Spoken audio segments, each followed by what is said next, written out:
You think you're being thorough, you think you're being wise, but Jung knew better. He called it the shadow, the parts of yourself you refuse to meet. And your endless analysis, your careful weighing of options, your need to think it through one more time. This is not intelligence. This is shadow work in reverse. You are thinking to avoid knowing. You are analyzing to avoid becoming. The shadow hides in plain sight, wearing the mask of rationality. It whispers that you need more information, more time, more certainty before you can act. But certainty is the shadow's favorite lie. It keeps you circling the same thoughts like a prayer wheel, spinning endlessly, going nowhere. You tell yourself you're being responsible, being smart. But responsibility would demand you face what terrifies you. And what terrifies you is not the wrong choice. It's the revelation that you might not be who you think you are. The shadow of inadequacy lives in the space between thought and action. It knows that as long as you stay in your head, you can remain the brilliant strategist, the careful planner, the person who sees all angles. But the moment you step into reality, you become human, fallible, small. So the shadow feeds you another question, another angle to consider, another risk to calculate. It keeps you safe in the cathedral of your own mind while life passes by outside. This is analysis as armor, thought as shield. You have turned your intelligence into a hiding place, your wisdom into a prison. The shadow knows you would rather be right in theory than wrong in practice. It knows you would rather preserve your image of competence than risk the nakedness of trying.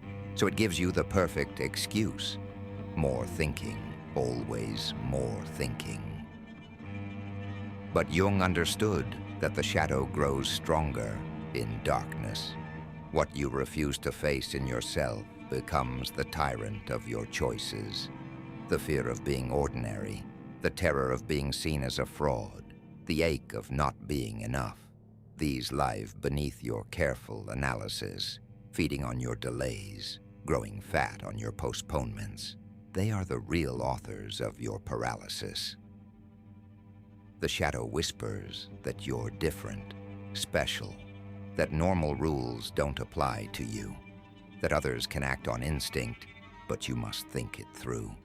This is the shadow's most seductive lie, that your overthinking is a gift, not a curse, that your paralysis is depth, not fear, but depth without action is just a beautiful grave. Insight without movement is just decorated stagnation. Integration begins when you stop running from what you know, when you face the shadow directly and say its name. I'm afraid of being ordinary. I am terrified of failing publicly. I would rather stay safe in potential than risk being real. This is the moment the spell breaks.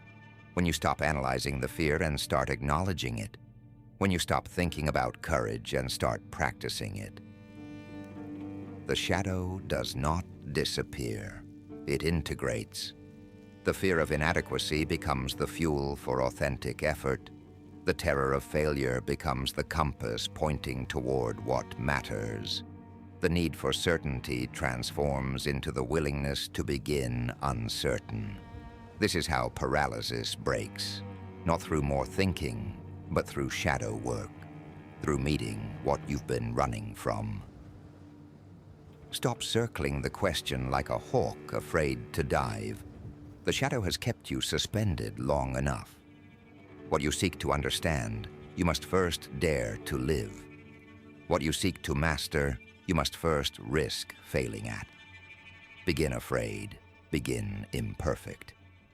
But begin with your shadow as witness, not your master. The person you are is finally meeting the person you were meant to become. And that meeting happens not in thought, but in the terrible, beautiful act of stepping forward into the unknown.